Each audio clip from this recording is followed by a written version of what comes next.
kitty. Meow. Meow.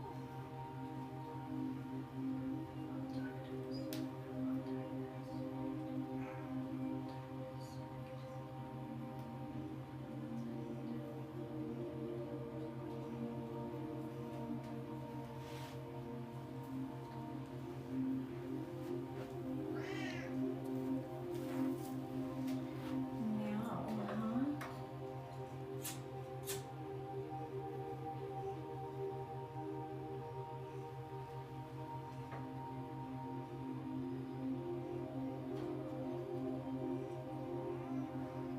I hear you.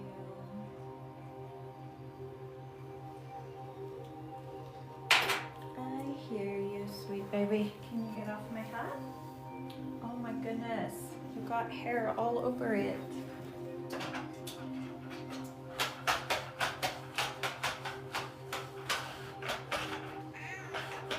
I know.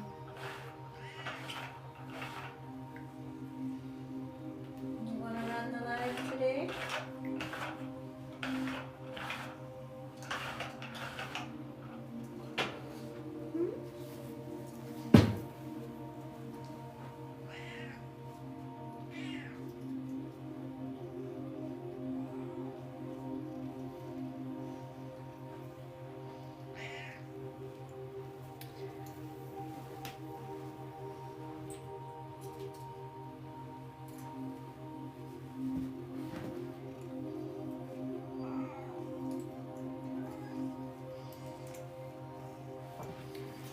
Oh, my darling.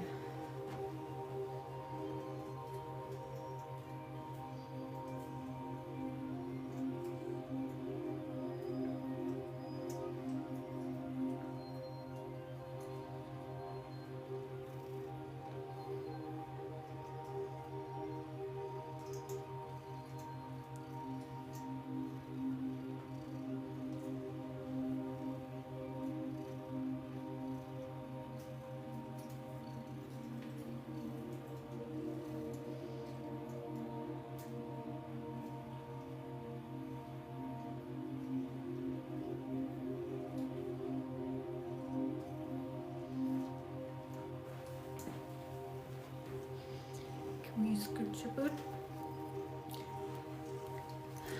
Blessed be. Happy Sunday. How is everyone? Thank you. I'm just about to switch it over for Ostara since we're now in March. I usually do that on the 1st, but Pisces season came in and kind of took me out a little bit this week. How's everyone feeling under this Pisces new moon?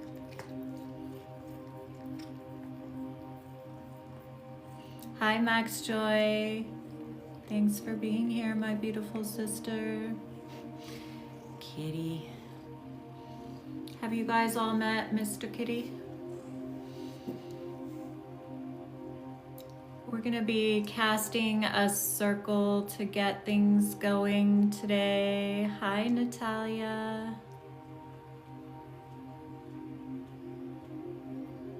Yes, he loves my witch hat. He does, he does. If you guys can, heart the live and share it. Hi, Ali. Blessed be. Hi, Kim. Hi, Jim Rose. Hi, Amy. Thank you for being here.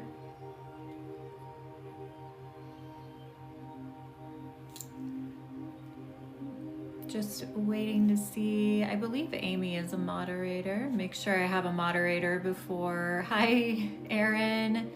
I should make you a moderator. Oh, why will it not let me?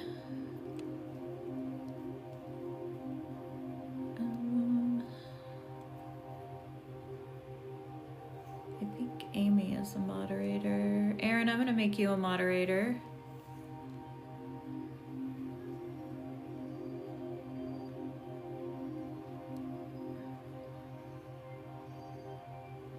Oh, you are a moderator already.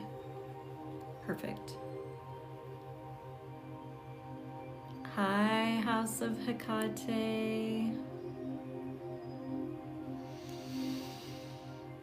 Hi, Sarah. Blessed be, sister.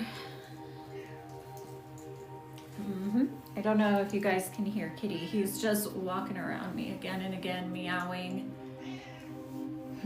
Yep, I'm talking about you. Do you want to sit in my lap? Come on. Hi, eclectic goddess. Blessed be, beautiful sister. So I'm gonna cast a circle, you guys, just to get us going today. I feel like I need that grounding and centering and connection.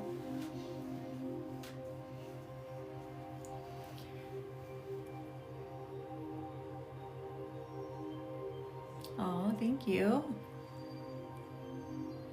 My name is Harmony, actually. It's not Mystic. Hi, Grimorio from Brazil.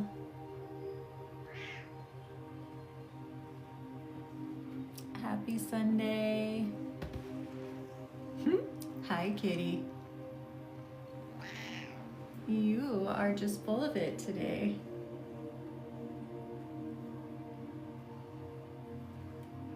Come lay down so I can start.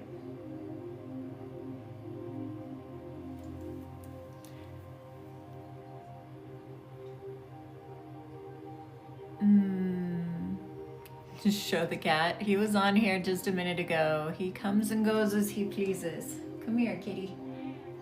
Yeah, I hear you, baby.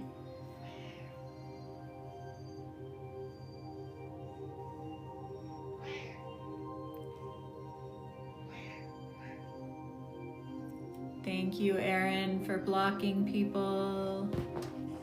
Oh, goodness. You guys want to see him? He just jumped on the chair right here.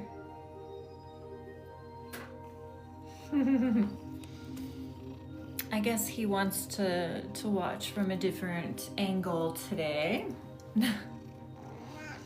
All right, so we're gonna cast a circle. And what casting a circle does, creates a circle of protection around you. If you would like to be a part of this, I invite you to go somewhere where you have a little bit of private space, almost a place where you can sit, close your eyes, drop in. And what I do when I usually cast a circle live is I create this circle to connect us from across everywhere, across the world, and that we meet in this plane of the 7th and 8th plane of consciousness.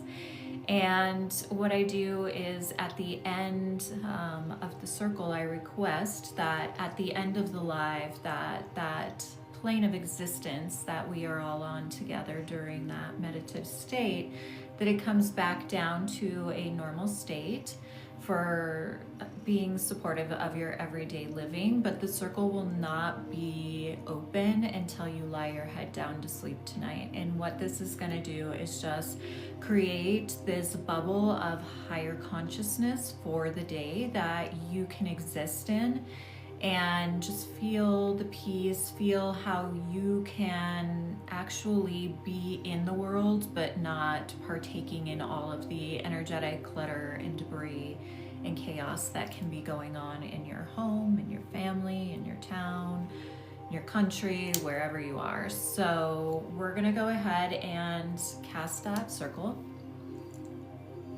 So if you're joining us, just go ahead and close your eyes.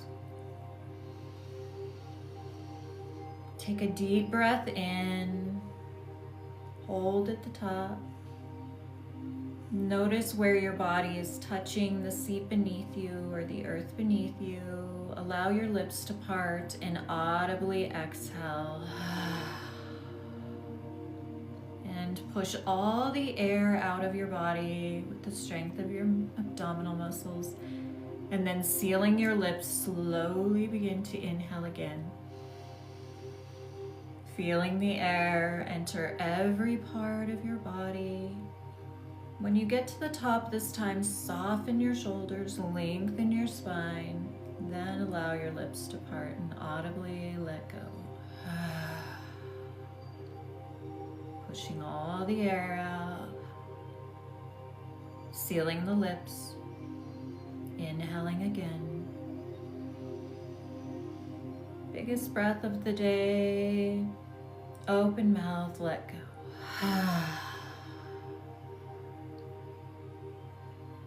Allow your lips to softly touch, your jaw to soften, your shoulders to soften. Become aware of the earth beneath you. Feeling the earth rise up to support you. Feeling that connection between your physical body and the earth. So you don't actually have to be touching the earth to do this, but a lot of us are so disconnected that sometimes we do need to touch the earth until we create that connection with our earth mothers. So if you're feeling disconnected, maybe uncross your legs, bring the soles of your feet to the ground beneath you, or maybe even sit or lie on the floor. Now just noticing the quality of your breath, noticing if your inhale and exhale are very conscious, or if they're labored breaths, if they're very short, if they're long and deep. Or is your breath so still and quiet that you hardly notice your breath is actually breathing you? So becoming aware of the breath to help us arrive here now in this present moment. As I call forth concentric circles of light to surround us now, moving around and around and around in a continuous circle. These concentric circles of light may show up as different colors for each of us. If you're very visual, noticing what those colors are for you, with curiosity, but not with questioning or trying to figure anything out, just noticing them, tuning in to the vibrational frequency of that color.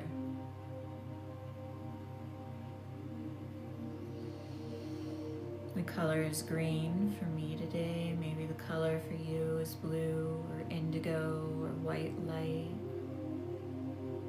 Allowing these concentric circles of light to clear out any energetic debris within your auric field. Taking a deep breath, the spiraling of these circles of light are removing any energetic debris within and without.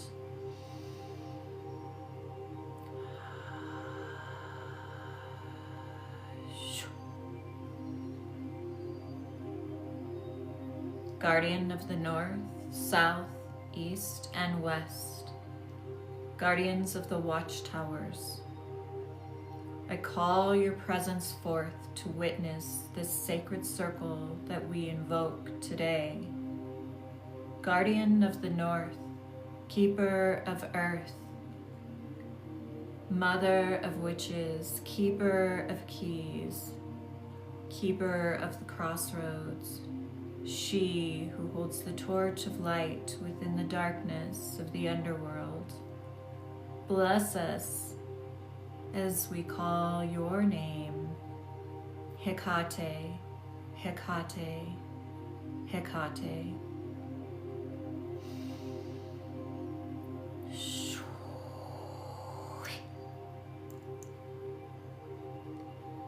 Guardian of the northeast, keeper of the rising sun, of the sacred wells. Bless us as we call your name, Brigid, Brigid, Brigid.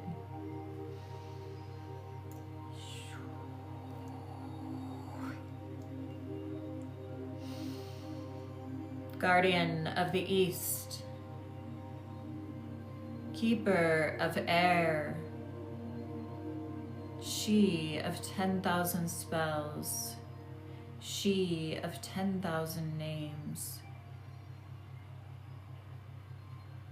Goddess of goddesses, Deities of deities, Mother of mothers,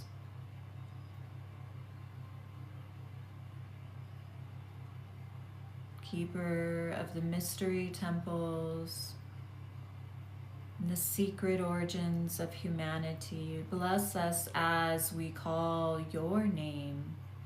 Isis, Isis, Isis.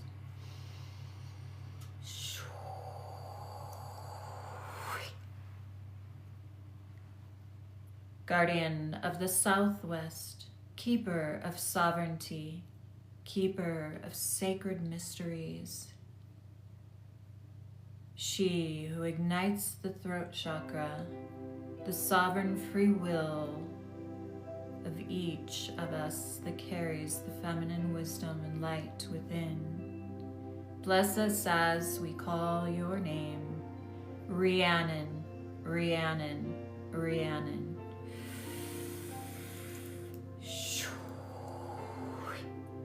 Guardian of the South, Keeper of fire,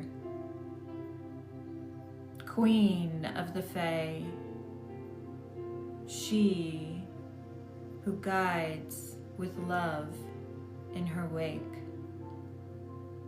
Bless us as we call your name. Anya, Anya, Anya.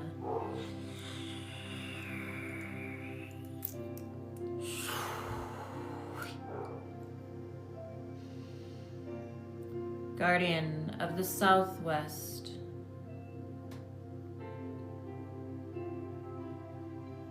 Keeper of the Rose,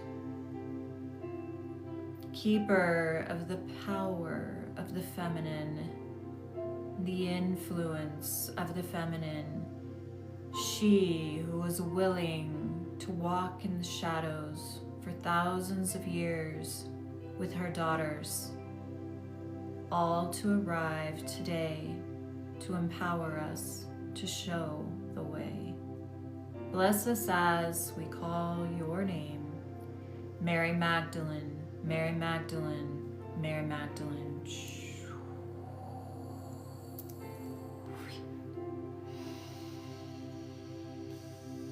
Guardian of the West,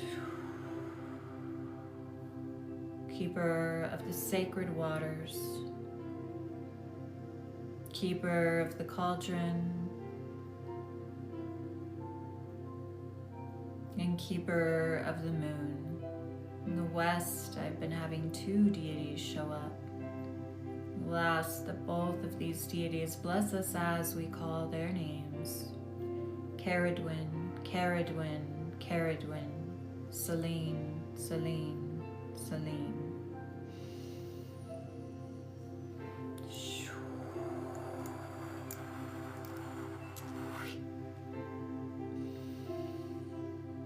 Guardian of the Northwest, Weaver of our sacred circle, Queen of witches, Bridge between heaven and earth, She who bestows the 13 powers upon the witches of earth. Bless us as we call your name and you seal this sacred circle today. Aradia, Aradia, Aradia.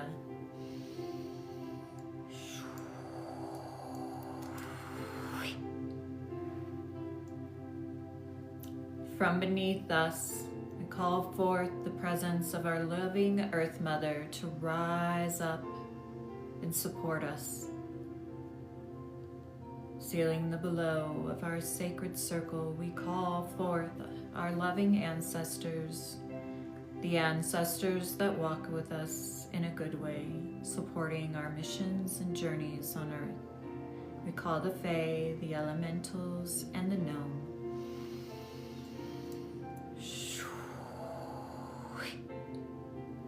From above us, we call forth our star brothers and sisters, calling forth the constellations, the home of the seed of our soul. We call you forth to witness this sacred circle today and to lift us up. When we come to heart center, as we call forth our I Am presence, each of us participating in the casting of this circle today, we call each of our spirit guides,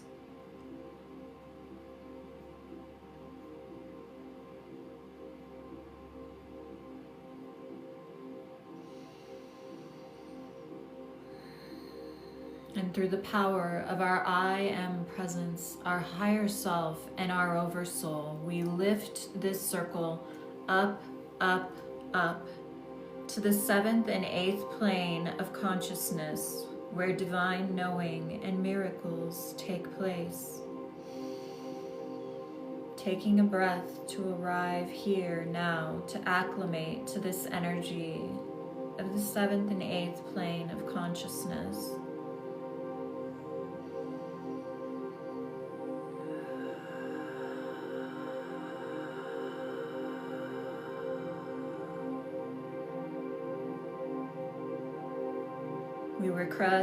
We request that this circle remain open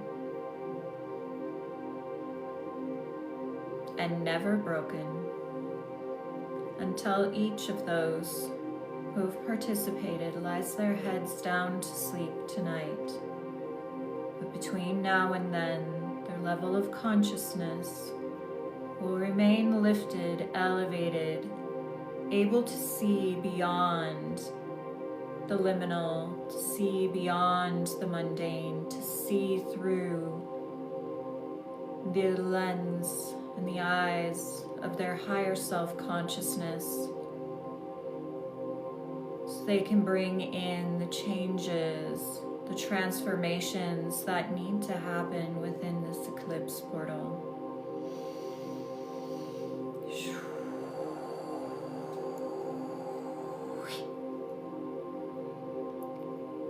This circle is now sealed, as above, so below, as within, so without. It is done, it is done, it is done, and so it is.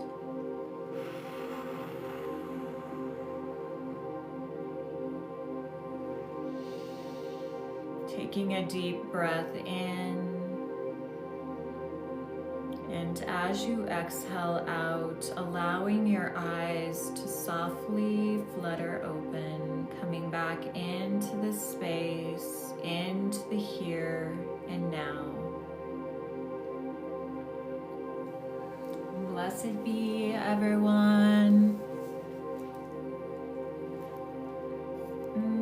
Erin, I think you might have accidentally turned off comments. I just seen something say comments were turned off.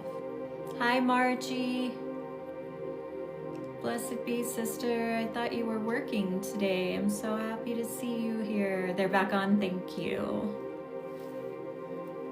How's everyone feeling after that? What were your colors of light?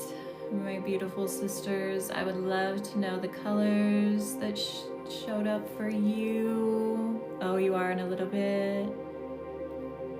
I'm glad you made it in time, Olivia. White, green, mine were green too. Gingy's was blue, Sarah's was purple, JB's was green, pale yellow, Max Joy. Red, blues, greens, and yellows. Dark Queen, pink. Oh, I'm glad I was able to do that before you went to work, Margie. Purple. Your screen turned black? That's very interesting. Pink and purple. Oh, I'm glad you enjoyed that. So what was your primary feeling as I was casting that circle? Was there any feelings that came over your bodies? White, blue, and purple? Was the feeling possibly peace? Or was it, what would be, I don't want to put any words out there for you, but what was the feeling that entered your body?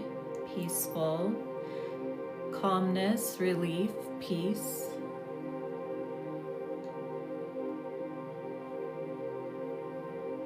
I had numbness in my body and very sad, a feeling of sadness. Peaceful, calming, protective, peace, and the feeling of I can do it. So feeling empowered, tingling, information, calm and peaceful, complete serenity. I love that. Relaxed and major protection, knowing, higher vibration. I love that. So we can have these same types of feelings if, good morning, Mary, knowing, oh, I already read that one. Lots of tingling. So we can have this same feeling that you all get when I am casting a circle for us on our live. Why does my hat always do that?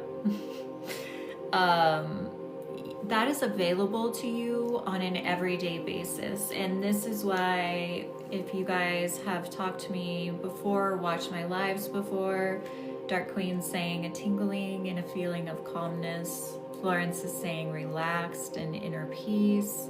So no matter what is going on in your everyday life, the best way to protect yourself, become present, and meaning present, fully aware and present in your body, is through casting a circle. As a witch, we have this practice of casting a circle for our spell work. And some of us don't realize that we can actually cast a circle anytime we need that full presence. And the way we each cast a circle is going to be completely unique to each witch. So if you're in Wicca in a certain degree, you may have a specific way to the tradition you're in that you cast a circle. I personally am a solitary witch. And so the way I cast my circle is very personal and unique to me. The deities that I'm calling forth are unique to me and my practice. And I teach you to do this in my Way of the Witch program and also in Practical Magic. But if you already have a practice of casting a circle for your magical works and you're a practicing witch, I invite you to start trying to, either as you're falling asleep at night or when you're first waking up in the morning, to cast that circle silently in your head. And I don't mean like put out all your candles and an item to represent each element. I mean go through the process of calling in the elements, the deities, the directions, guardians of the watchtowers, angelic realms, anything that you use personally. Call that circle in as if you are doing it for your magical spell work. And just create the boundaries of that the circle is open and it will remain open until a certain period of time. Like I said in the circle I was casting, that the circle would not be open or it would be open but never broken until tonight when each person laid their head to sleep. And in my specific circles, I actually learned a while back that a really beautiful way to elevate your consciousness is to do that when you're casting a circle. And this isn't something I do every day. I don't elevate my consciousness to the 7th and 8th plane. I actually usually just keep my level of consciousness what it is. But sometimes when the world is in disarray and things are going crazy and we're having a hard time disconnecting from what we're absorbing, maybe on social media or from our place of work. Lifting yourself up to those higher planes of consciousness to see, and inviting yourself to see through the lens of your higher self, will actually facilitate bringing you into that space of peace and calmness, and almost allowing you to disconnect from all of the energies while still being aware of what's going on around you. So almost like you're looking out a window at what's going on, so you are able to perceive it from a different level of consciousness. Whereas if you were outside of the window and in a group of people rioting, that would feel a lot different than being on the other side of a glass window, right? So when you cast that circle, it allows you to step back and take in a different viewpoint of what is happening, and instead of being disempowered from the circumstances you find yourself in, you actually are looking through the lens of your own higher self. So seeing the best way that you can be of service and that you can navigate the energies that are here now. So if you guys have any questions for me, want to talk about anything today, I am here in service of you. So I always talk about, you know, whatever seems most needed in the comment section. Thank you, Erin and Margie, for being my moderators, protecting the live comment chat. If you guys haven't tapped your screen, please tap your screen, send me some hearts.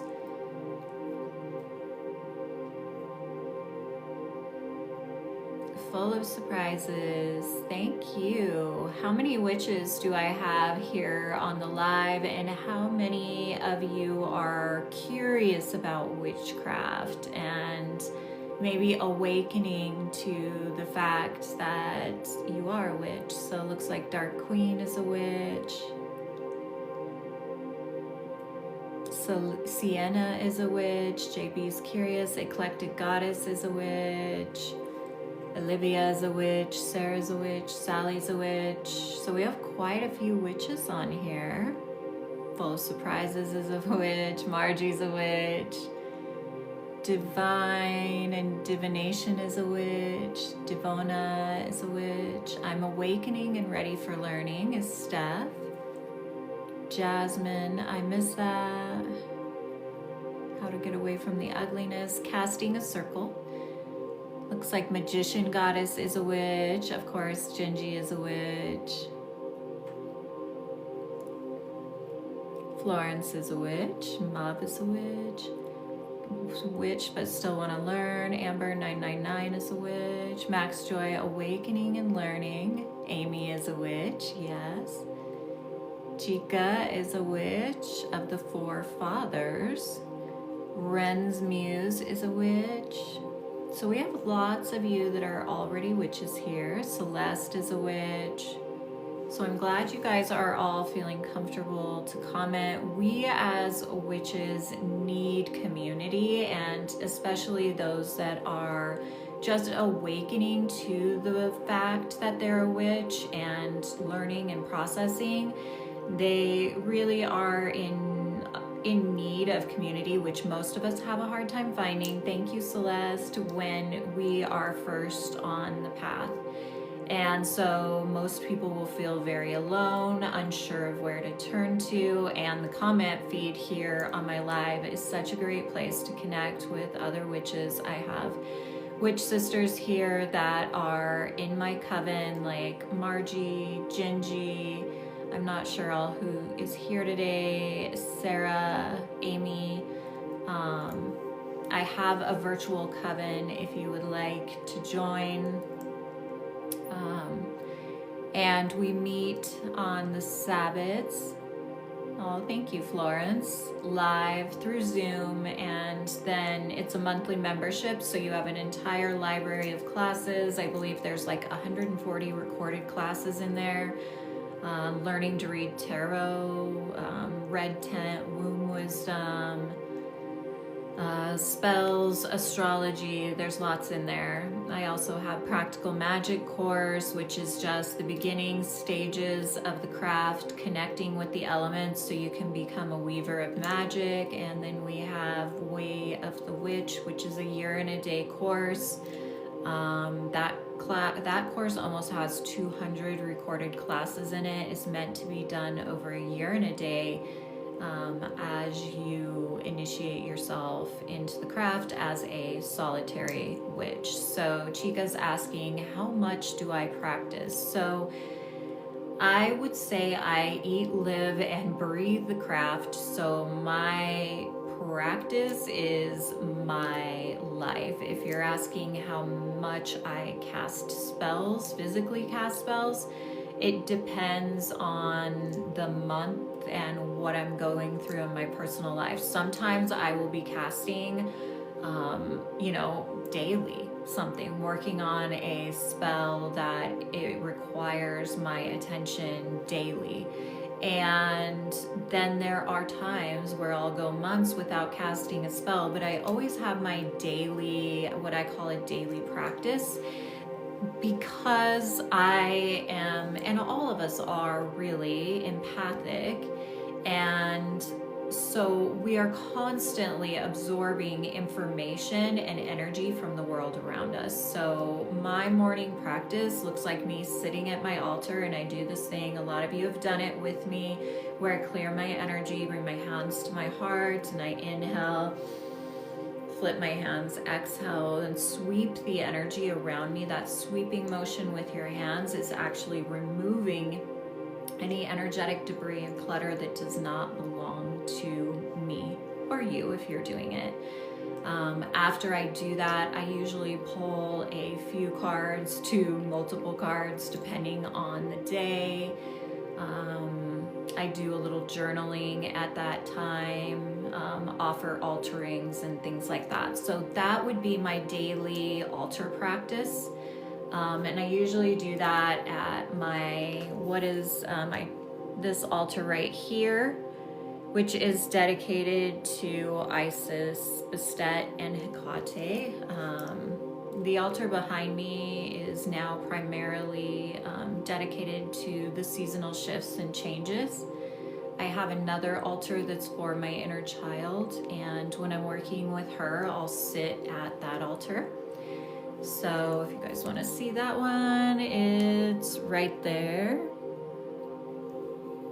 So I have this all set up in a room in my house. It's only been in the last it's been 3 years almost I've been here, but where I'm at right now is the first time all of my kids were out of my house, so I was able to dedicate a room in my home to my craft and my practice. Before that, I would have my nightstand be my altar. I used a little TV tray for a while.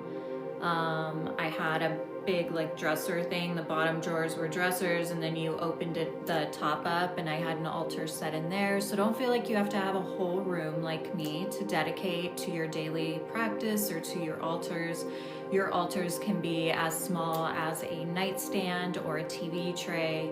It's just a dedicated space that is it becomes a portal to the divine, and that's what really differentiates witches from, say, a person that is primarily a pagan and doesn't identify as a witch, is that witches are working with spell work, and they're working with mediumship, divination, and their psychic abilities. So I'm going to say most witches of old, sometimes I use words. This week I had a post that I got a lot of questions on because I stated not all pagans are witches, but all witches are pagans. And of course, those that identify as Christian witches are all in the chat, or Catholic witches. And so, I personally, if you are someone that identifies like that, that post was hopefully to encourage you to look at where you are coming from, because in in the rise. Hi, Presley. Or Prislia. I'm the comment unpinned, you guys. I can't see what it said, but I just seen it. Anyways, my making that comment was hopefully to intrigue witches to study, because a lot of people, do you have any advice on coming out as a witch to people close to you? I'm the first witch. I will answer that in just a moment. Thank you for repinning. So what I want to state is, yes, I am clearly aware that not every witch is identifying as pagan. Yet if we look at historically who the witches were, they were pagan, because the concept or the term pagan, it's quite complex, but it does encompass a period of time in our history before Christianity, before the rise of the church. And witches existed before the rise of the church. At the time of the rise of the church used fear by finger pointing people as witch, calling all women witches and some men dogs, cats.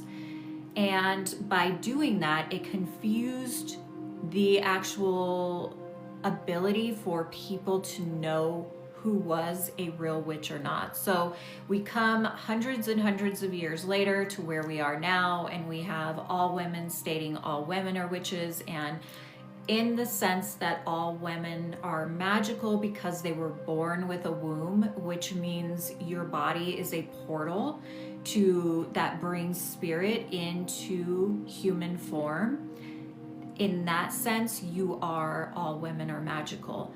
As a witch, being a practice, which I really don't like to label myself witchcraft as a religion, because I believe a lot of things that we call a religion, like Hinduism, for example, like Asian cultural practice, Native American cultural practices, like when the Christians were really establishing power, it was like everybody was like breaking off and dividing into religious groups, which made these cultural belief systems, it made them start identifying as a religion, right? A religion. And I actually have a blog up about this right now on my website. If you want to go to my website, the link's in my bio. Check it out. I go into this really deep. But what I really want to be understood is that, yes, I'm aware that I was a witch who was raised in a church, right? But what I'm encouraging people to do is to make a decision to research the craft and know who you are, so there isn't any confusion around who the witch is. Because really, witches that are honoring the church, in my opinion, in my research, you have one foot in the broom closet and one foot out. Witches became before Christianity, and everything that a witch is not what Christianity is. Christianity is very codependent. You have to have a savior. Witches do not have a savior. Someone's asking how many spaces left for the retreat. I believe we have 5 right now for Salem.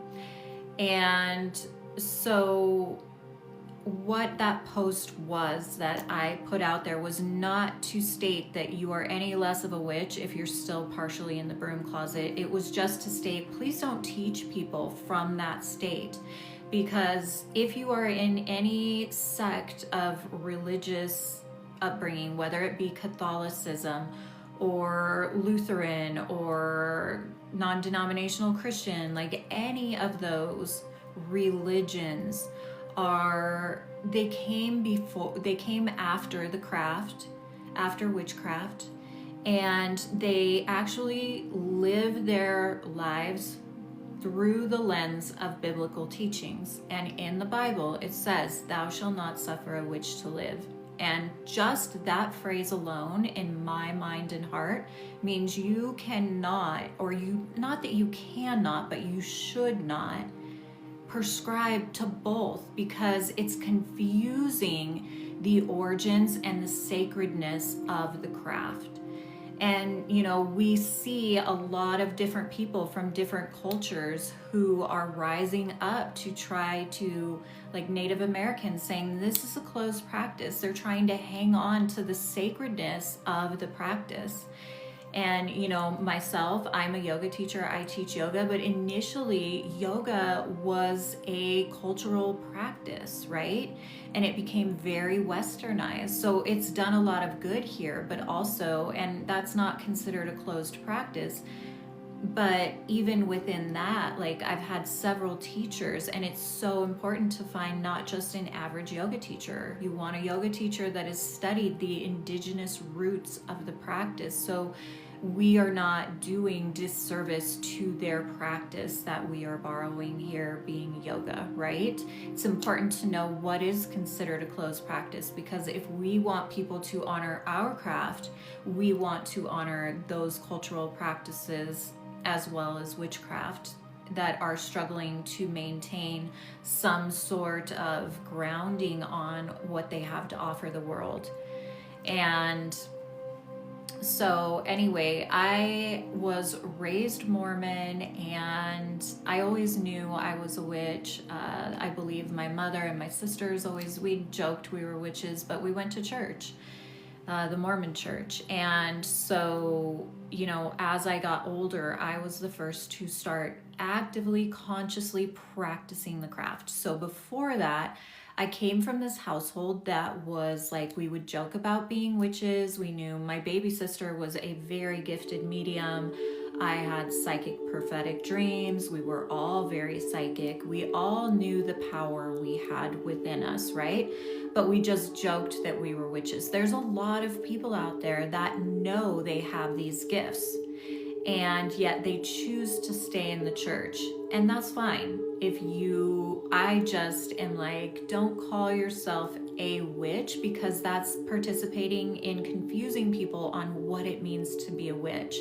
And we're losing that footing, that rooted, the place where the craft has a foundation, if that makes sense. And our foundation comes from the earth-based magic, being connected to the earth.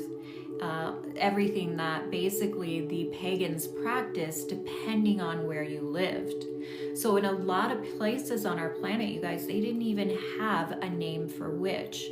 Like Egypt, they didn't have a name for witch. They used the word priestess for those doing the same thing in the Celtic areas where they called you witch, or in Germany, or Wales, or Scotland, or Ireland, or trying to think of the areas where they actually called the word witch. Like in Polish, the word for witch is wiedźma. I may be saying that wrong, wiedźma.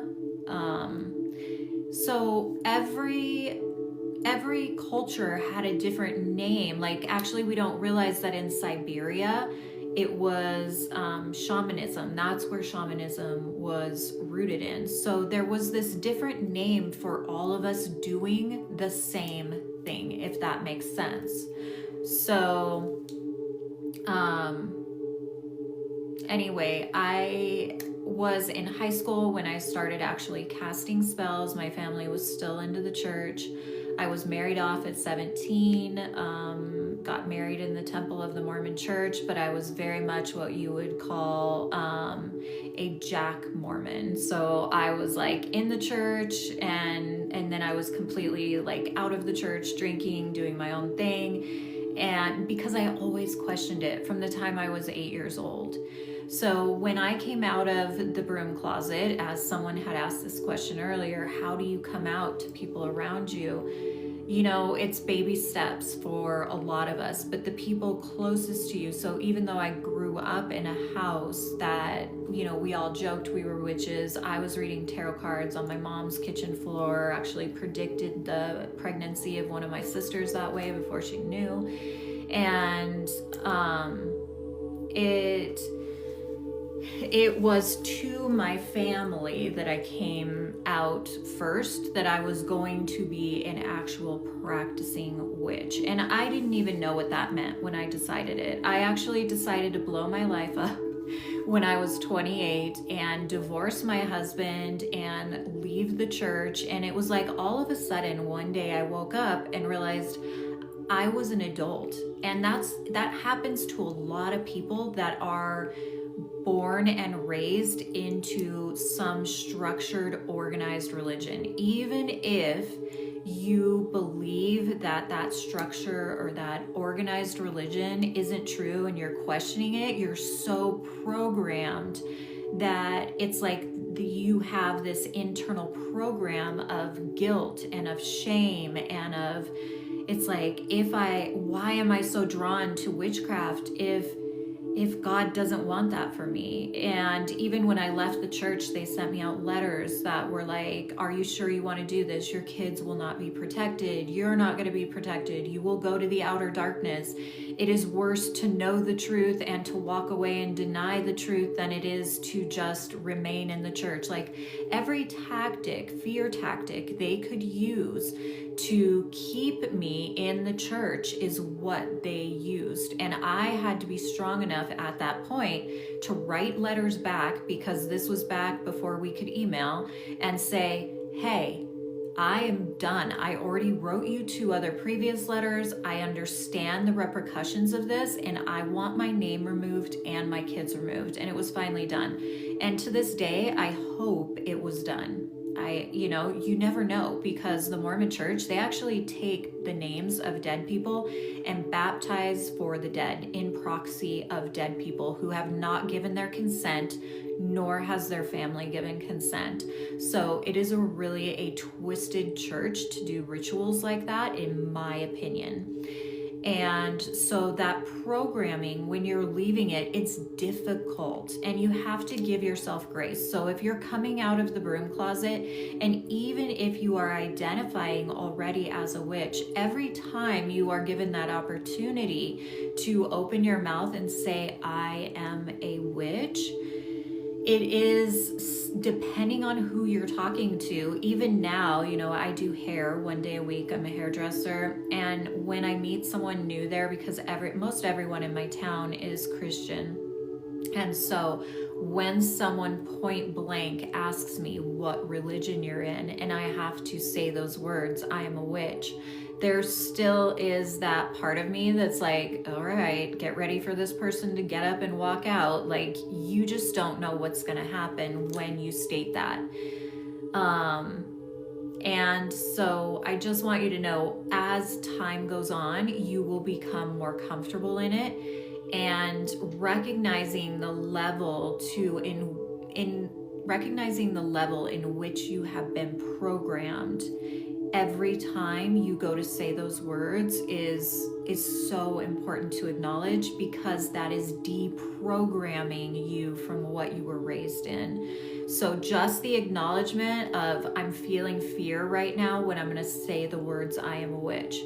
Because hopefully when you come to the place of knowing you're a witch, to where you're going to share it with people, you have a foundation underneath you enough to be solid in your choice, to understand why you are choosing the craft and why you believe walking away from a church that is rooted in misogyny, in patriarchal concepts, in lies, that religious structure and the organization of church was meant to control the people. And when you know that to be true, even if it's hard for you to say the words, I'm a witch, you know your truth, right? You know your truth. So every time you speak those words out, even if it comes with a shaking voice, you are reprogramming yourself to know that it is safe to be whoever you find yourself to be, whether that be a pagan, a witch, not identifying with the gender you were born as, anything that we have been programmed in this society to believe is is wrong or bad or evil, and we're making a choice to be that, we are part of the change that needs to happen in our society. The more of us that are willing to arrive and to speak the words even when our voice shakes, and to walk away when we are ridiculed, or somebody asked me this week if I felt like I was prosecuted, was that the word? Persecuted for being a witch. And I do believe I have been persecuted in many ways for being a witch, going back to even when I wasn't outwardly as open as I am now about being a witch.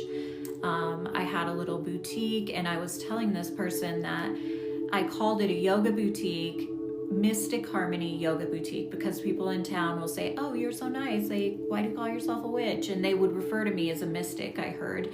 And so I started calling my handle name Mystic Harmony. And then when I opened my boutique, it was Mystic Harmony, and I put Yoga Boutique just to soften, because most people are usually safe with being yoga. Now I look back and I'm like, damn, Harmony, you should not have done that. Like, it was like almost like coming out halfway. But we do what we do, right? So the store was half yoga, and yoga apparel and yoga mats, and then the other half of the store was very witchy things, spell candles, witch books, things like that, crystals, and so that definitely opened the door for people who were in yoga to start saying, are you a witch? There's a big triangle in your window. My friend told me you're a witch. Well, I had this man come in and do an interview for what was going to be like a documentary on the area I live, like for the channel, local channel, right, on women-owned business. So he came in, he was there like 4 or 5 hours, going through my store, asking me questions, and does all this stuff, leaves, and then emails me and says, my wife said that your belief systems are different than ours, so we can't include you in this project. So basically I wasted my whole afternoon and was not allowed to be a part of the women in business thing that they were doing because I was a witch. So those are the type of things that you are going to run into when you say the words, I am a witch. So you need to be ready for that type of resistance and have the ability to not shrink and deny who you are, but to turn around and walk away with your head held high and love in your heart, and just know those people are so conditioned and programmed that it's actually sad. And that's the way that I myself look at it. I don't hate Christians. I always like to state that, because I am so openly, actively against religion that a lot of times people will take that as that I hate Christians. I don't hate Christians. I have some very good friends that are actually Christian, and they know how I believe, and I know how they believe. So I know it is possible for us to live in peace with people that don't believe the same as we do. And I would hope that, I would love to see the day that Christianity is wiped off the face of the earth, only because I do believe it is the root to patriarchy. And until we rip the roots out from the weed, it's just going to keep growing back. So we need to recognize that is what was the foundation. Like, of course, before the church was established, there was the oppression of women, and things were not perfect in the pagan world, and by no way am I stating they were perfect. Like, a lot of the mythology that I prescribe to as a witch, and what would be seen as a pagan, because I believe all witches are pagan, a lot of the mythology, I have realized, has changed over the ages. And so we have to realize that these myths change to control the people and for the level of consciousness of the people living in that time. So as we move forward, we need to remember that when we're talking about these mythologies, that we're not rerooting in the level of misogyny that some of them come from, or the rape culture consciousness that they are coming from, so that we aren't perpetuating that in this life. So when I choose to even share myths, I like to go in and debunk and question things because there's multiple version of each myth. Now, I would encourage people that are in the Christian church to do the same, because I have studied the roots of the Bible, because I had to walk away from a church. It was so easy to figure out that the Mormon church was a cult, right? Like, that's so easy. It's not that old, where the Bible is older. And so researching the Bible, what really brought it home to me that it was not true and it was a bunch of bullshit, basically, was finding information and researching the libraries of Alexandria. So the 2 blogs that I have going out in March, and one went out today. So if you want to go read that, go to my website, mysticwitch.com, and click the menu button, go to blogs. I've got a bunch of blogs in there, but the first part of a 2-part blog, this one's on the libraries of Alexandria, are up. One is up today. So I go into the libraries of Alexandria, and that being possibly the root of everything that people believed before Christianity, that was burned, that was destroyed. So we basically have no solid history like we would have had that library stood, and it was in Egypt. So anyway, when you're coming out of the broom closet, I say give yourself grace and be willing to walk away and say, I'm sorry you feel that way, but I'm not changing the way that I believe. And, ask the person you're talking to, are you wanting to have a conversation and ask me what this means to me? Or are you just wanting to have a confrontation with me? Because I'm not here to confront you with anything. I'm just here to share with you what my truth is. I'm not here to have a fight with you or to argue anything. I'm sharing who I am. So would you like me to explain that to you, or are you just gonna argue with me? When I told my family, my mom wasn't raised in the church, and so I think she was a little more like, well, show me the books you've been reading. She was a little more open to it, where my dad just said, you know better, and shook his head. And that's all he would say to me for a long time, actually. Like, the next day after I told him, we were out in Utah visiting. He was sitting at the table reading the Bible, and I walked up to him and he didn't say anything, and I was like, hey, like, are you mad at me? And he just was like, you know better, and he shook his head. And that's all he would say that trip. Like, I feel like he was so programmed by the church at that time that he really, like, in that response, it was his sadness for me, because from his viewpoint, I was choosing the outer darkness, which is the equivalent to hell in the Mormon church. So, and that's not what I was choosing for myself and my children. I was choosing sovereignty. I was choosing autonomy. I was choosing myself. So thank you, Eclectic Goddess. But I do believe that we choose our path before we come here, and whatever we experience is meant to be overcome in this lifetime, so that we can stand in our highest self embodiment. Yeah. So going through all of those things allowed me to show up. Thank you, Marty. That fish is so cute.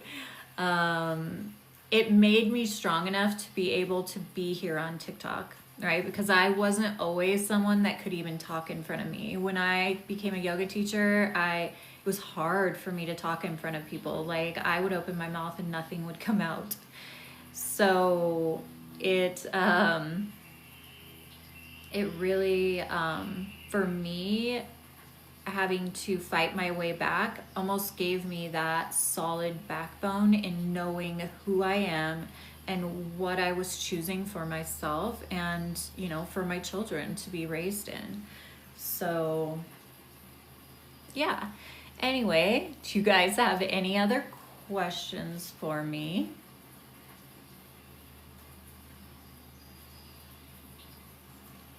If you guys have not liked the live, please tap the screen and like the live. Thank you, Margie. I'm so glad you're here today, sister.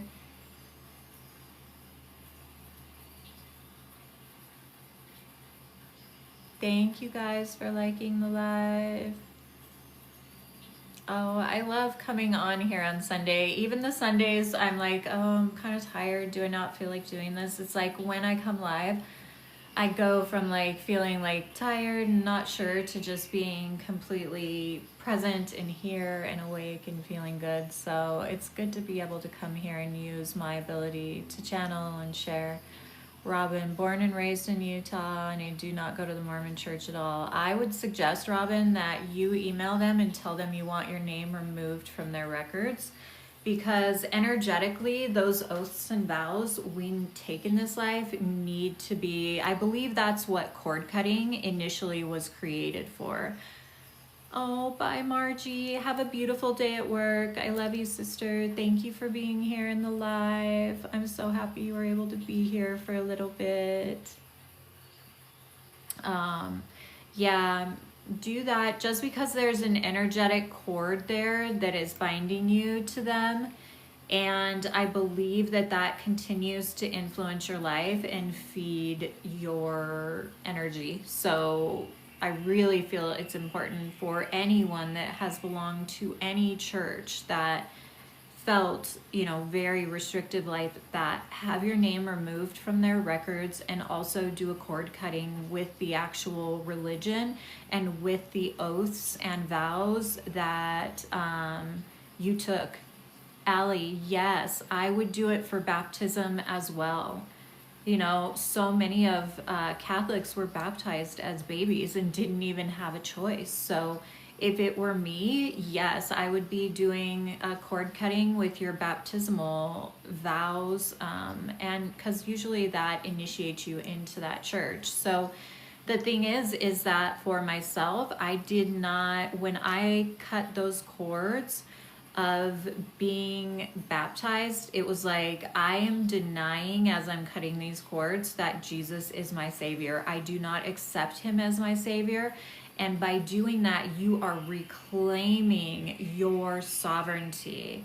So you are claiming that you're going to be your own Savior, that you are in charge of your life, that no one will save you but you. You will take personal responsibility for yourself.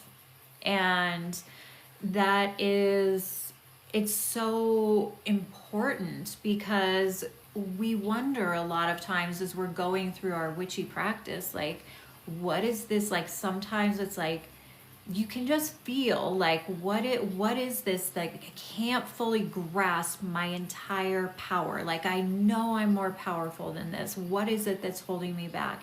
And I believe it's those cords of attachment from those oaths and vows we took as children or even a baby to that particular church.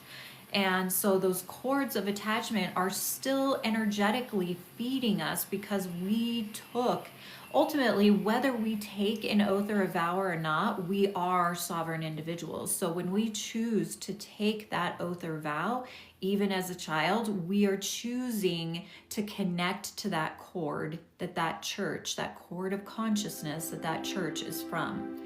So when we cut that cord, then we are releasing any tie, any judgments, anything from that church. And there is a sense of complete freedom and power by doing that. It is huge. And I if that's the message that needs to get out there the most today, I hope that all of you will take that message, because it's worth taking the time, especially if you are a practicing witch, to do a cord cutting with the religion you were baptized in, to renounce all of those oaths and vows. And I've even gone as far as to renounce the oaths and vows that my ancestors have taken, to release that level of programming that is feeding my DNA from my grandmothers and my great-grandmothers who were a part of a church. And that DNA, you know, our grandmothers, they come from the witch wound. And so that wound in them that tells us we're not safe to be a witch, or we're not safe to be any belief system other than Christian, right? We're not even safe to choose to identify what gender we want to identify as, or who we're going to love, right? So by renouncing the ancestral oaths and vows that are in your DNA that are connected to you helps as well with the cord cutting.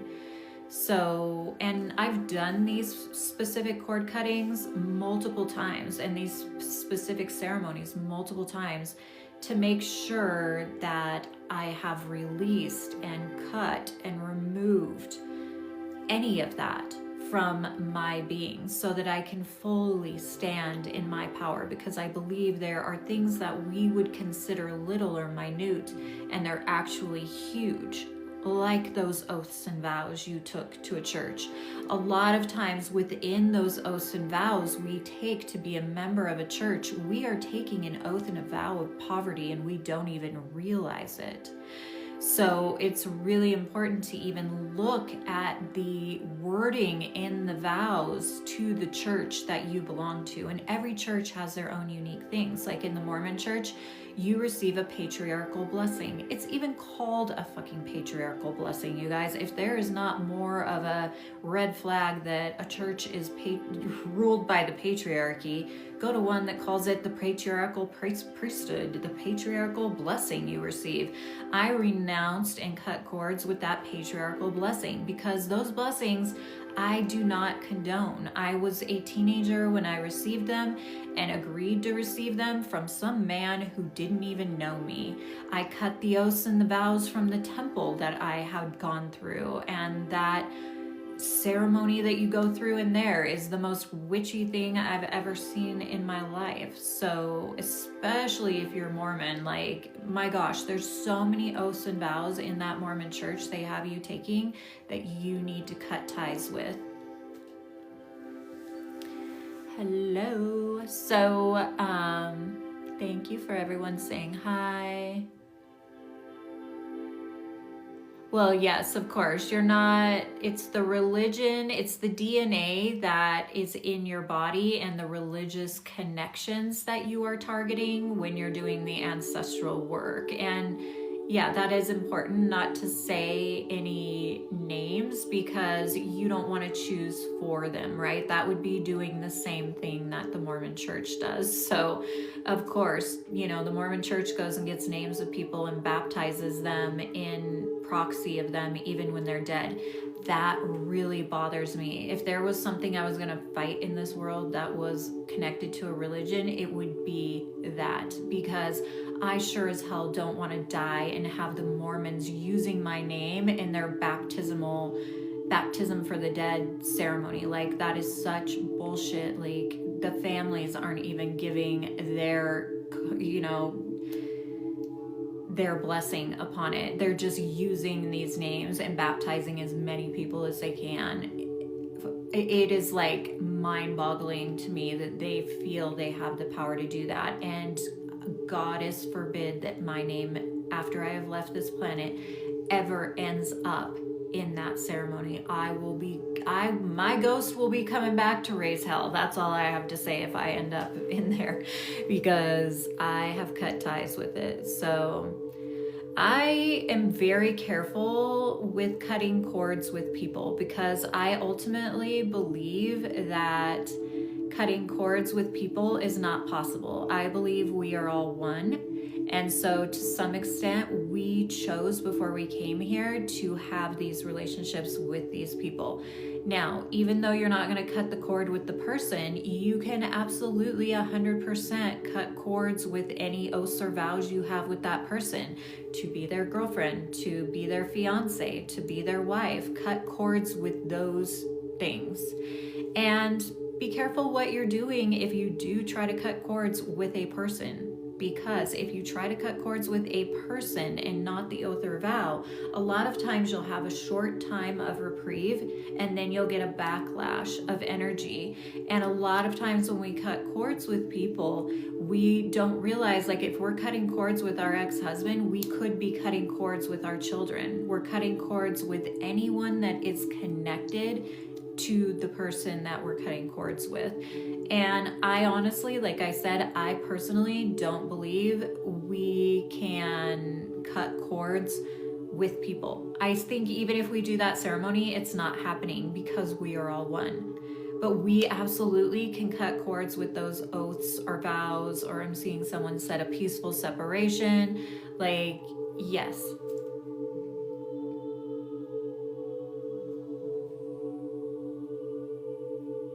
Can men and witch be witches because I'm male? Yes, witches. There are witches that are males. You know, I was talking about that earlier. Like, there were different names in different areas for what they called a witch in the areas like Germany and Wales, and like in Italy it was called strege, and in, you know, Poland it was called wieczma, I believe, or something like that. In Siberia, that's where we get the word shaman. We are all doing the same things. There are gifts of mediumship, of prophecy, of psychic abilities, divination, all those type of things. That is what differentiates a pagan from a witch, because a lot of people are pagan but they don't identify as being a witch.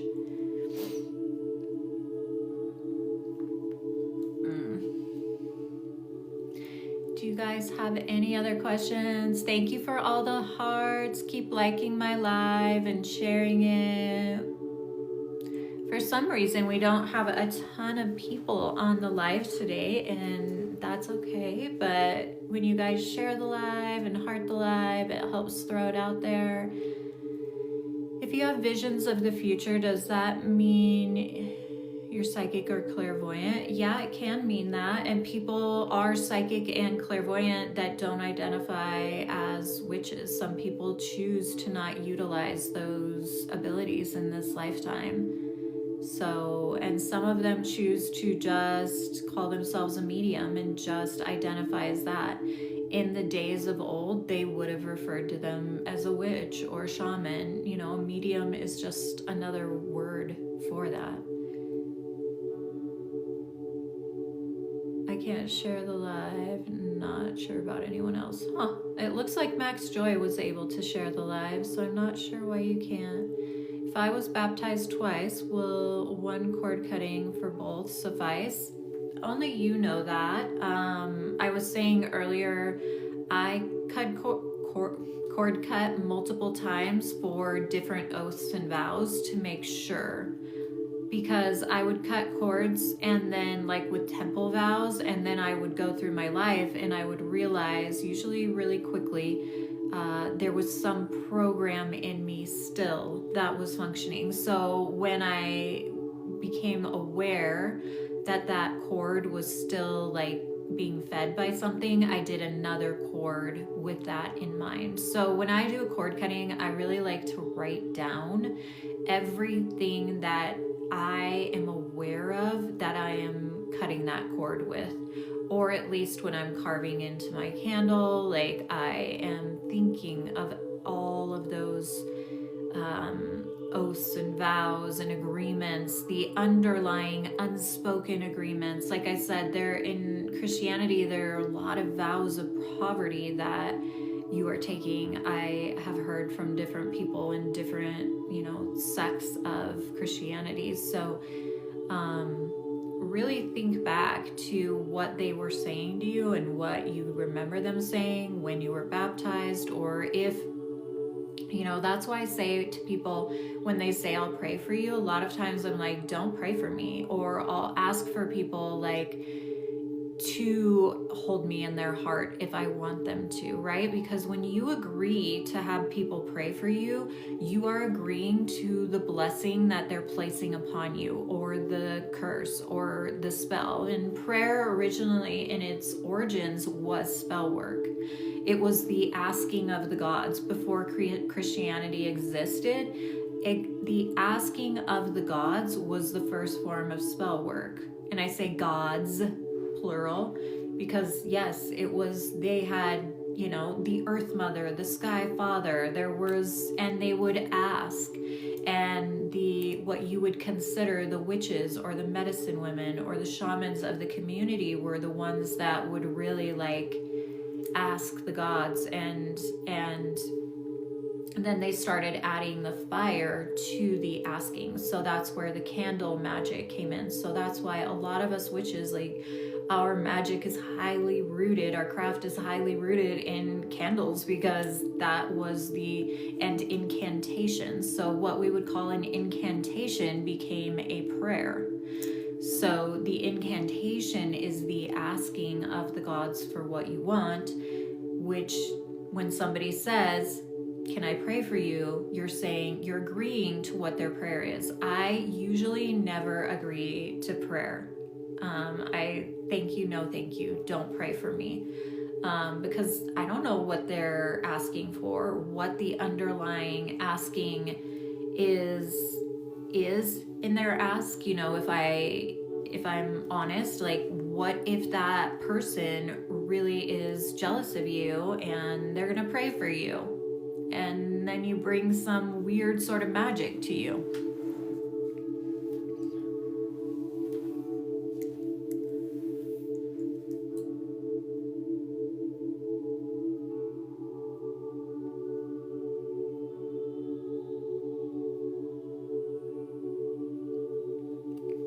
So in the Muslim religion, is there another word for witch? Because usually there's another word for it in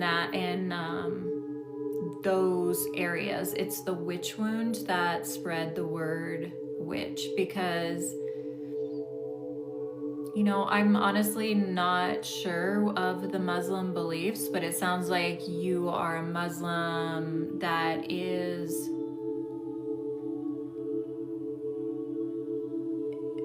it's called Sahara.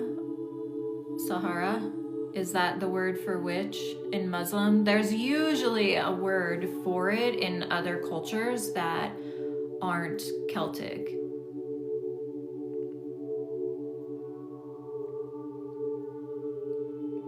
Yes, it's very ancient, but I don't practice that type of magic. I practice another type of magic.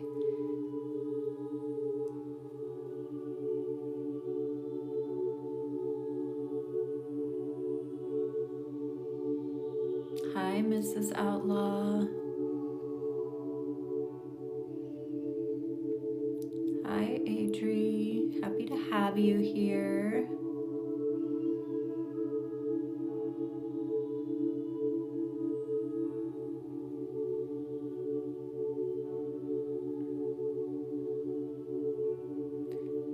What's the question that everyone's saying somebody already answered? Sometimes I don't see what's in. Yeah, in its oldest form, witchcraft is rooted in goddess worship. Goddess worship, I don't like the word worship. I always try to use honor, but historically it would be called goddess worship, because where in Wicca, they honor a god and a goddess, but they believe the creator of all life, the one who gave birth to life, is the goddess. So source would be a female energy. You don't have to worship any god or goddess. You're honoring them, in my opinion. You honor them, that their energy, that even the deities in their archetypes. And these archetypes exist within us. And so when we're working with that energy, like my altar is devoted here behind me to Bridget because of Imbolc, and I would be embodying the essence of Bridget when I sit at this altar. And, you know, some of the qualities of Bridget is that she's a healer. And so she is a huge healer by her hope and her belief, because we see her as a beacon of hope and of returning light to the world. But she's also like known for her connection to the sacred wells, and she is very different in the craft and in paganism than she is in Christianity. So a lot of people connect Bridget to the Saint Bridget, to where we've almost like completely wiped out the fact that there was a Bridget before the Saint Bridget. And there was, I believe there 100% was, and that she's gotten, her qualities have gotten intertwined with the actual saint that is called Bridget. Do you practice scrying? Any helpful knowledge or tips? If so, I do practice scrying. I love mirror scrying myself. I work with the crystal ball as well. I'm not as strong with the crystal ball as I am with mirror scrying. I have my black mirrors on the wall there. I love mirror scrying. If you're trying to become more adept with any scrying, starting with mirror scrying is really helpful, because it seems to be relatively easy for so many people. So if you're going to scry with the mirror, make sure you're locking and unlocking the mirror, so you're putting boundaries on that portal that you're creating with the other worlds. And cast your circle before you do it. Steady your breath, and do it at the same time of day, every day, multiple times, and try to keep your eyes locked with your own eyes and only blink when necessary. Try to slow the breath. Usually the blinking will slow as the breath slows, to where you don't have to let your gaze move. Now, you want your gaze to actually blur a little bit. In yoga, we call this your drishti. When you focus so much that the gaze starts to blur, that actually brings you into, it's like you're seeing between the veils, between the worlds. So when you get to that place where your vision has blurred, keep focused to your own eyes. Usually you will start to see your face shape shift. You will, start to see different visions of things, and you want to keep present. A lot of times you'll pull yourself right out of it if you become like, oh my gosh, I see my face as a cat, what the hell, and then you will pull right out of it. So to be able to scry and use that form of divination, it requires great meditative focus and ability. So the more you practice meditation daily, the more you will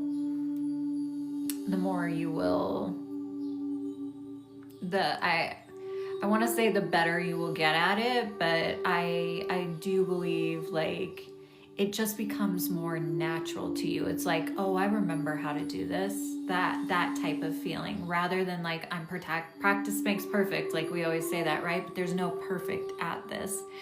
So to remember that ability, because that's what it feels like when it finally clicks with you, is like, oh, I knew how to do this all along.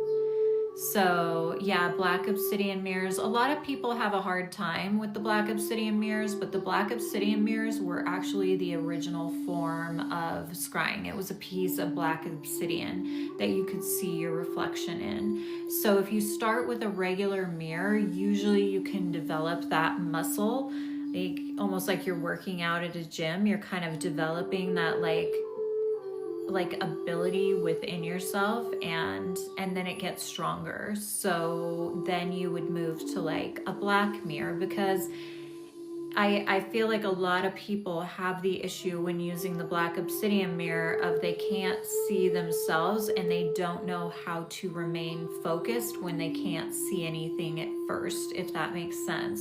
Where if when you're looking in the mirror, you're gazing into your own eyes, and so it gives you time to allow for your consciousness to settle, your third eye to wake up, and for you to start perceiving. And then once you know how to do that with a mirror, then you can move to a black mirror. Now, a black mirror is, you can see yourself in it, but not like the black obsidian mirror. So I would go from mirror to black obsidian. Although, you know, in the days of old, all they had was the black obsidian mirrors. So, you know, if that's what you have, start with it. I mean, that's amazing if you can maintain focus. I actually have an online witch school, so I hear a lot of the feedback from people after they do the classes, and that's, you know, where some of my sharing on what's the best way to do it comes from. A black mirror is like what I have hanging. Let me show you the difference. So do I have so this is a black mirror. Can you guys see? You can still see a reflection in it, right? But the mirror is actually black. So can you see that? Where if I put it next to, this is a mirror I commonly use for scrying right here. So if I put this mirror next to it, see how you have a clear glass mirror and then you have a black glass mirror, right? Oh shoot, I'm gonna break my mirror. Okay, I'm gonna need to glue that.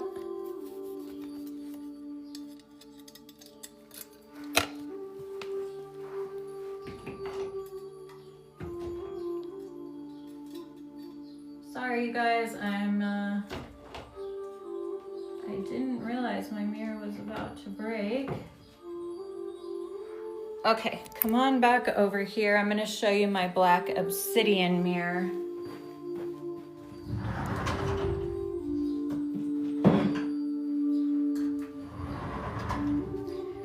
Well, and the black obsidian, you guys, is not a mirror per se. It's a piece of black obsidian. So you can see, actually you can see pretty good in it, but it's easier to see in that glass, the black glass, than it is to see in the black obsidian. But I think because I have the light on in this room and the windows open, I can see in that black obsidian really good. But I've had a lot of feedback from people that the black obsidian or even a crystal ball is really, really difficult for them at first. And that's why I suggest starting with a mirror, then going to the black mirror, then going to the black obsidian. And from there going to like, do I have a crystal ball up here? You know what a crystal ball looks like. So when you're scrying into a crystal ball, let me grab my crystal ball. So when you're scrying in a crystal ball, your crystal ball, the crystals you want to get, what you're looking for when you get a crystal ball is you're looking for the world inside of the crystal. So the clearer the crystal, actually, I don't like them as much, but originally the crystal balls were actually completely clear. So it was like purple glass or green glass or blue glass, and that was the original crystal ball, right? Then they started creating like a crystal ball out of clear quartz. So if you're using like a clear quartz sphere or an amethyst sphere, you want to make sure that you can see in it so that there is life. So when you're, am I being clear with this? I don't feel like I am. So if you're using a crystal ball, not a clear glass crystal ball, right? You want to look for the world inside of the crystal ball. I'm trying to think, I have a small green crystal ball somewhere I can grab and show you. But do you see the whole world going on inside of there? That's what you're scrying and looking at. And what happens when you're scrying, when you're looking at this, Have you ever like looked into trees or into mountains and you're like, there's a face in that mountain. There's like, I can see faces in the trees in that picture. That's kind of what you're looking for inside of a crystal ball, meaning a clear quartz crystal ball, a amethyst crystal ball, not just a clear glass ball.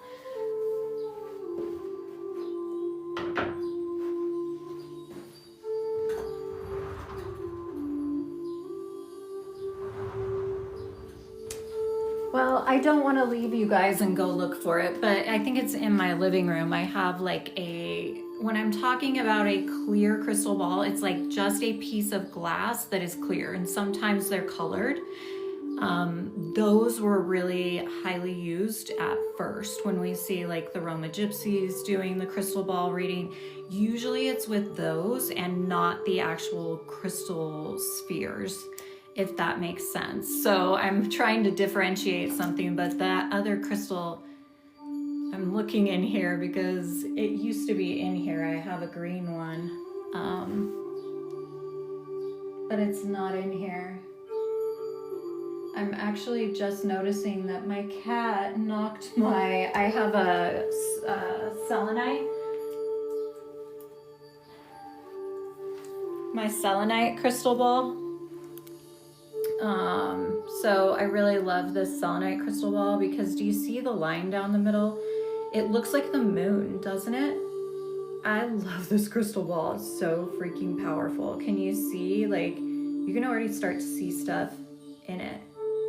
But it's a selenite. So the other one I was showing you guys was, can you, like, I love this one. It is so powerful. You can see. So this is a selenite, so it's considered a crystal ball, not a glass crystal ball. And actually the glass crystal ball I have is like, it's little, like can fit in my hand, and it's green. Those are clear, and I've heard those are harder for people to start with too. And the reason I believe those are harder to start with, it's kind of like with the black obsidian, the harder it is, like when you're not looking at something, people who don't have a meditative practice have a hard time maintaining focus. So if you're someone that meditates a lot and can really drop into that like psychic, the state you have to be in to be channeling, like usually you can scry like really easily, really quick with some of those items where you're not looking at an item, if that makes sense. Like looking at an item, looking at something, like looking at your eyes, looking at the shapes within the crystal ball. Hopefully I'm making sense, you guys. What time is it?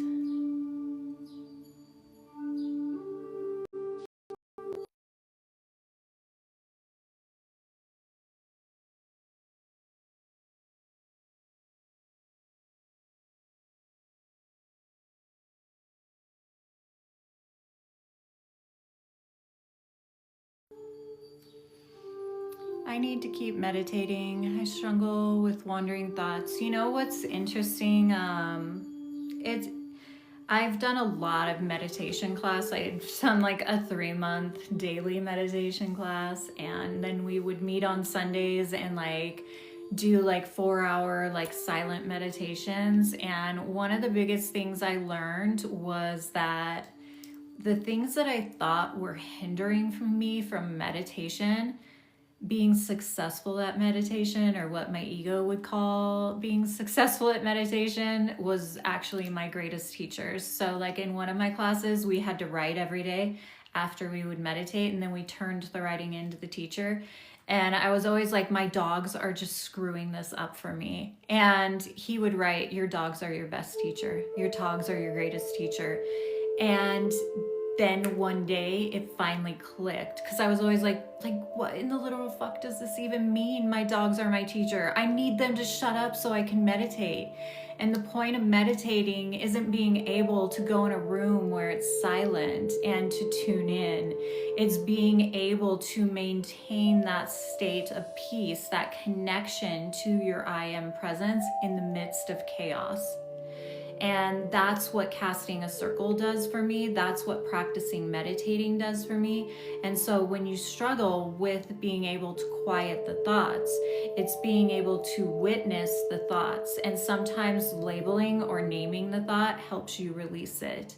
It's like as the thought comes in, like about you're thinking about work and you realize you're thinking and you're not in that meditative state, it would be like you start training yourself to say, oh, work is here. Okay, I see you, work. I release you. I let you go. And then you take a breath and come back to your center. And then if work comes back again, then it's, oh, I see you, work. I see you're here. I'm letting you go. And you take a breath and you let it go. And, it's noticing it, slowing those thoughts down is what that does. And so use the thoughts as your teacher. Like I was supposed to use the dogs as my greatest teacher.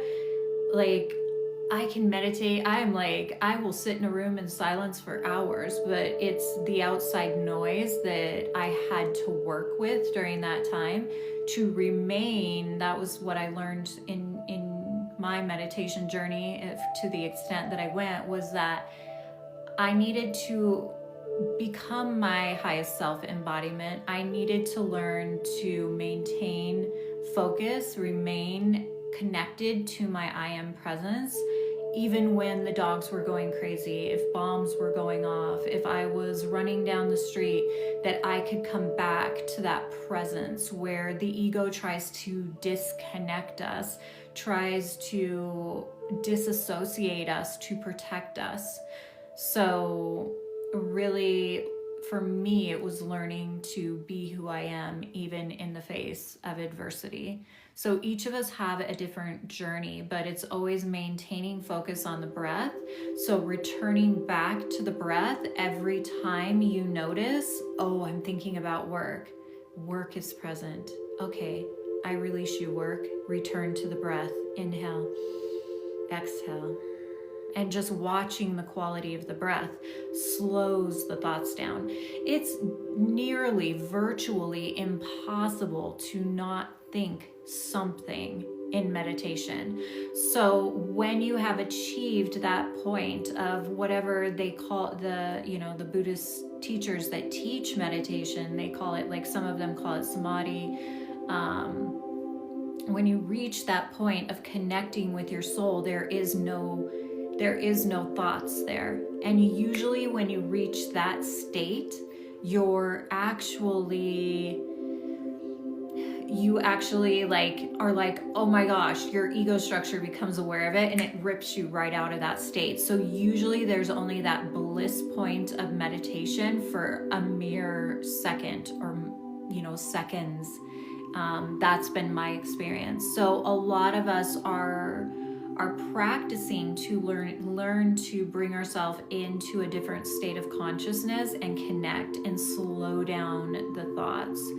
And by doing that, it helps our craft become stronger, because our focus and our intent and our energy is what is making our magic manifest into form. So it is important for witches to be practicing some sort of meditative type practice.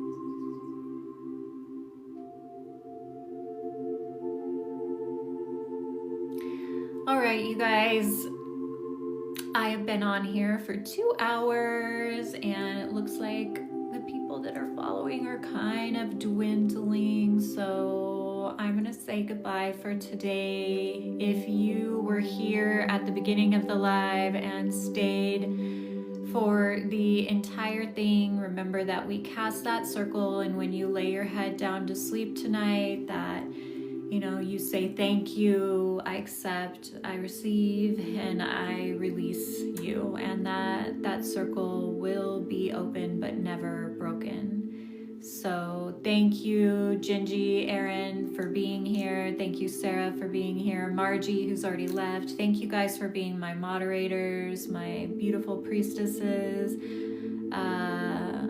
mystics, Seti, Max Joy. Thank you, Max Joy. You've been on my lives for so long. Thank you for always being here, sister. It's always a joy to have you. I think you've almost been here for the solid year that I have been going live. Amy, thank you for being here and helping moderate. I appreciate you guys creating this space for me to share my wisdom.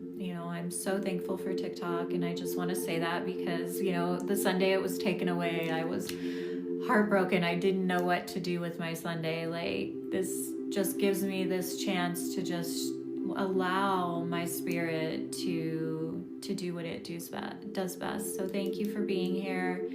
Thank you for being witches. Thank you for being authentic and beautiful and being part of my community. I have 5 spaces left for my Salem retreat. If you're wanting to go, I would sign up quickly because they are dwindling down. Practical Magic is sold out, but I do have someone that wants to sell their space. If someone's interested to take that space, to buy it from her, email me. Otherwise, the only option for retreat is August 1st in Salem, which I will be hosting with Stella from Spirit Space Collective. She's the witch that is always in a white beige witch hat and white lacy dress. So I also have an online coven and all of my online courses, the link's in my bio. When you click on it, if it says, this is not an unsafe link, it's safe. It's just Linktree. It's going to take you to my website. So just know there are lots of scammers out there. I will never DM you. Unfortunately, I will never follow you because that's a tactic the scammers use. I usually only follow my priestesses, people in my coven that I know that who I am. So don't get scammed. Usually when we get off the lives, all the scammers start hitting you up. I will never ever DM you and offer you a reading. You have to go to my website and sign up.